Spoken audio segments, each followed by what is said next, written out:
Let's suppose then that you and I met casually, maybe at an art gallery or a picnic, and I would tell you that my name is Miranda and that I'm not very good at small talk, that I'm actually quite shy.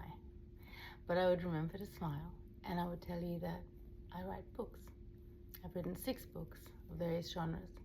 I also like to draw, I like to hike, I like to cook, I like to do kendo, I like to swim, and that I have a dark, wry sense of humor that is all through my work as well.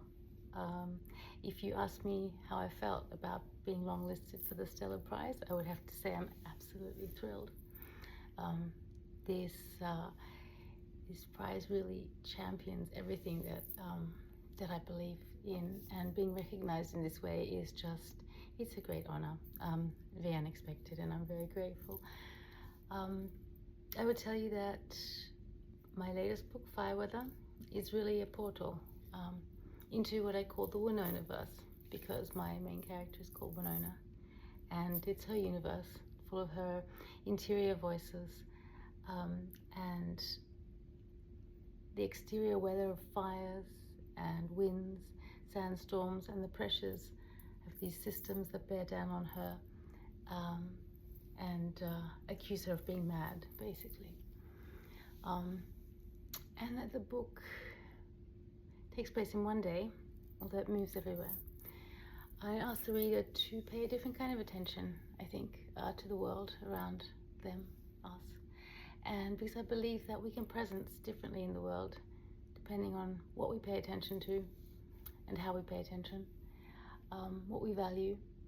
And Winona is this dark, funny, besieged woman in the suburbs, waging her own battle of resistance against these forces that would suppress her, I guess, and try to box her into boxes that she refuses to fit into.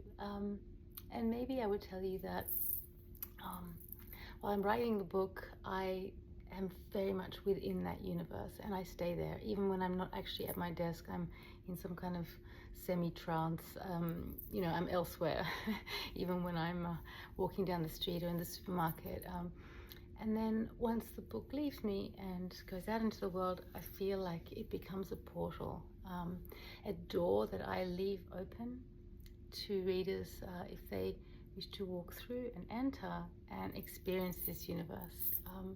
And then with that, I see it very much as co-creation. So the reader brings their own sensibility and relationship to the book and to the characters, and creates for themselves a kaleidoscopic universe that hopefully is entertaining as well as a little bit devastating. There are talking animals, there are communicating plants, there are wild weather systems, there's a lot of funny moments. Winona in this book is a great liberator of plants. She sees that as one of her missions in the world, to rescue neglected plants, which leads to all sorts of complications that include the police. But I would then ask you, what do you believe is the truest thing, and what matters to you most? That's the sort of question that Winona would like us to ask of each other. How is the state of your heart in this breath?